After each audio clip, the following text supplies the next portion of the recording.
ସକାଳୁ ପୋହରୁ ବୋହୁଟା ମୋର କୁଆଡ଼େ ଯାଇଛି ଦେଖା ଦର୍ଶନ ନାହିଁ। ଝଗଡ଼ା ନହେଲେ ମୋତେ ଟୋଟାଲି ଭଲ ଲାଗିବନି ଏଇ ଘରଟାରେ ପା। ମୋ ପେଟକୁ ତ ଭାତ ରୁଚିବ ନାହିଁ ଆଉ କୁଆଡ଼େ ଯାଇଛି କେଜାଣି।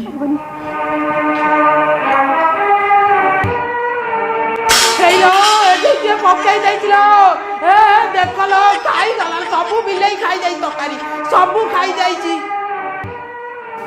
ନାଇଁ ସେ ନାହିଁ ବୋଧେ ଘରେ ଛାତରେ ଲୁଗା ଫୁଗା ଶୁକଉଥିବ ବୋଧେ ଆଉ। ଯାଏ ସେ ବାହାନରେ କିଛି ଝଗଡ଼ା ଫଗଡ଼ା କରିଦେବି ଯେ ଯାଇକି ଝଗଡ଼ା ନହେଲେ ଘରଟାରେ ଶାନ୍ତି ଲାଗିବ ନାହିଁ।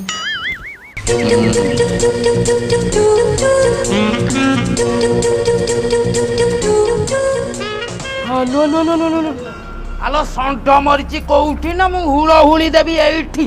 ଆଲୋ ଏ ସବା ଖାଇ ଯୋଗନି ଖାଇ। ଆଲୋ ତୋ ବୋପା କଣ ଦେଇ ପକେଇଛି କିଲୋ ବିଲାତି ମୁହେଁରେ ଲଗେଇ ପକଉଛୁ। ଆଲୋ ବିଲାତି କିଲୋ କଣ 150 ଟଙ୍କା ହେଲାଣି 150 ଟଙ୍କା ଲୋ। ଆଲୋ ଏତେ ଲଗେଇ ହଉଛୁ ଗୋରି ହବୁ। ଆଲୋ ଏ ଯେତେ ଗୋରି ସେତେ ଷ୍ଟୋରି ଲୋ। ବୋପା ଯେମିତି ଦେଇ ପକେଇଛି ବିଲାତି।